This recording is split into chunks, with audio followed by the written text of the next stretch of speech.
মাকে কখনো তিনটি কথা বলবেন না। মনে রাখবেন, মা হচ্ছে পৃথিবীর ভিতরে এমন একজন যিনি সব সময় আপনার জন্য কাঁদেন, যিনি সব সময় আপনার কষ্ট বোঝেন।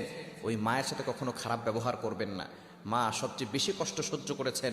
আপনি যে দুনিয়াতে এসেছেন, 10 মাস মায়ের পেটে ছিলেন, কত লাতে গুতা মেরেছেন, মা কত লাতে গুতা সহ্য করেছে, আপনাকে কখনো বোঝা মনে করে নাই।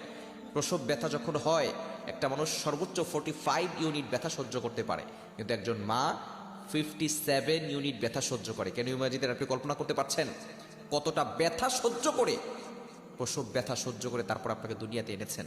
ওই মায়ের উসিলে আপনি দুনিয়াতে এসেছেন। সুতরাং মায়ের সাথে খারাপ ব্যবহার করবেন না। আল্লাহ নিজে বলে দিয়েছেন, ওয়াবিল ওয়ালিদাইনি ইহসানা, good behaviour with parents, good dealings with parents, পিতামাতার সাথে ভালো ব্যবহার করো। মাকে কখনো তিনটি কথা বলবেন না। নাম্বার 1, 1 নাম্বার হচ্ছে, মা যদি কোনো কিছু বলে আপনি বলবেন না তুমি কিছুই জানো না। যেই মা আপনাকে